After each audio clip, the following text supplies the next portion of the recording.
Hey, folks, good morning and welcome to another episode of Steelers Morning Rush. It is Wednesday, September 18th. The Steelers will have their first practice today as they begin to prepare for the Los Angeles Chargers, who are coming to Acrisure Stadium this Sunday for the Steelers home opener. I will be on the south side watching practice, talking to players, and a little bit later this afternoon, I will be back here on this channel with another episode of Steelers Afternoon Drive with Zachary Smith. But right now, I'm going to try my hardest to scare you all, not in the jump scare Halloween type method, but we got a comment on yesterday's afternoon drive from the MRob25, who said, what has the Steelers defense done against Atlanta and Denver they won't be able to do against the Chargers? And I understand the sentiment. The Los Angeles Chargers are not exactly what I would call the 1927 New York Yankees. This is not a team that has been scary for a very long time. In fact, even when the Chargers were very good, I don't think I would have ever called them scary. Natron Means was a pretty bad dude. Londanian Tomlinson, I guess. Not a scary team over its history, let alone right now. And they do not have an overwhelming abundance of offensive talent. I really like Justin Herbert, but the rest of their offensive skill position players are fairly mediocre. Quentin Johnston looks like he's trending towards being a bust as a first-round wide receiver, and we all know who J.K. Dobbins is. These are not players that should terrify you. They're not anybody that anybody has in your fantasy league that has been, well, somebody has J.K. Dobbins now. But here's the thing. Through 2 games, the Los Angeles Chargers have run for 395 yards, and they've mostly done it without Justin Herbert being a big part of their running game. It's mostly been their 2 former Baltimore Ravens running backs, J.K. Dobbins and Gus Edwards, doing the heavy lifting. That is a ton of rushing yards for just running backs.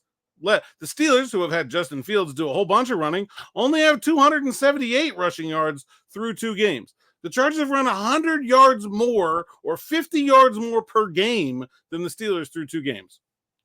Why should I care? The Steelers totally shut down Javonte Williams, who's a pretty good running back, probably just as good as J.K. Dobbins, might be better. Here's why. It is not just about the talent on this offense. Greg Roman, the offensive coordinator, you will remember from his time with the Baltimore Ravens.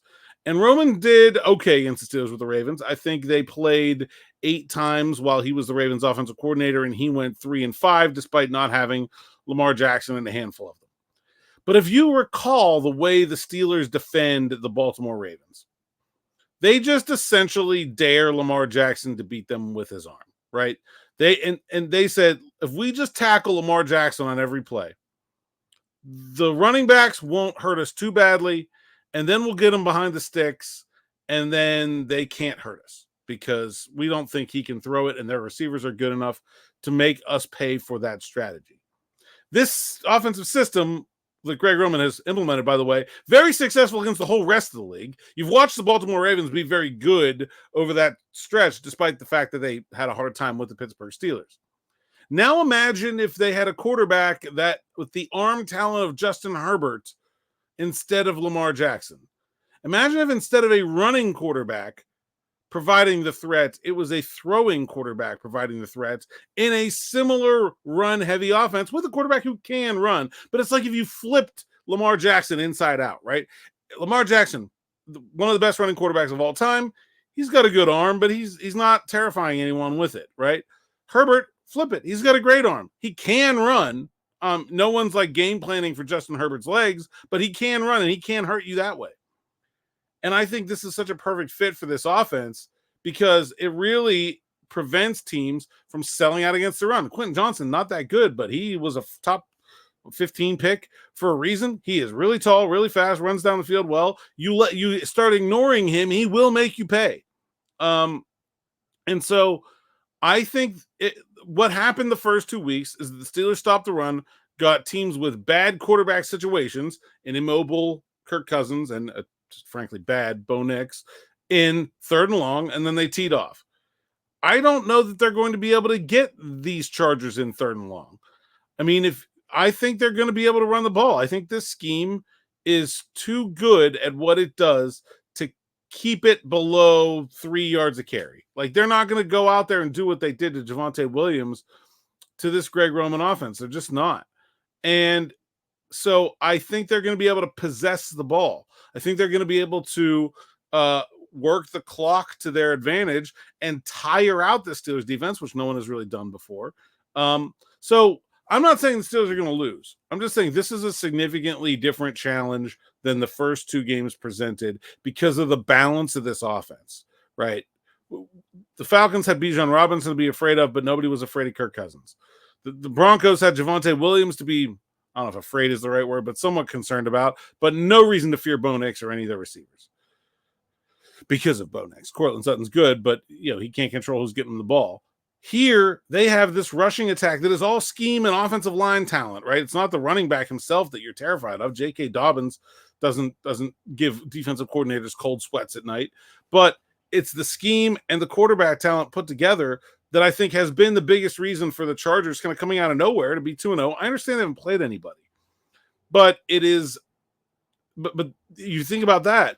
They've been winning in all of these games, and they've still been running the ball. They've been in obvious running situations, and they've still been able to run. I just do not think we're going to be able to see the Steelers' run defense completely eliminate J.K. Dobbins and Gus Edwards as a threat in this game or stop the Chargers from sustaining drives. So that means the Steelers are going to have to score on offense. And we've seen that be, I'm not saying they're going to have to score a ton, but like the Chargers are at least going to get field goals. They're at least going to be able to sustain drives and move the football. The Steelers offense is going to have to do the same, or we're going to get into a situation where they might have to press. And if they might have to press, they might turn the ball over. The Steelers defense has given up the number of points they have, and it's fantastic. But you have to admit that the offense not turning the ball over has played into that. The Steelers defense has not had to face a short field all season. Special teams has done a fair job as well in that. You start giving this defense some short fields against a team that's very good at moving the ball, I think points are going to come. Again, I'm not saying this is going to be a loss. I'm not giving a prediction until Friday.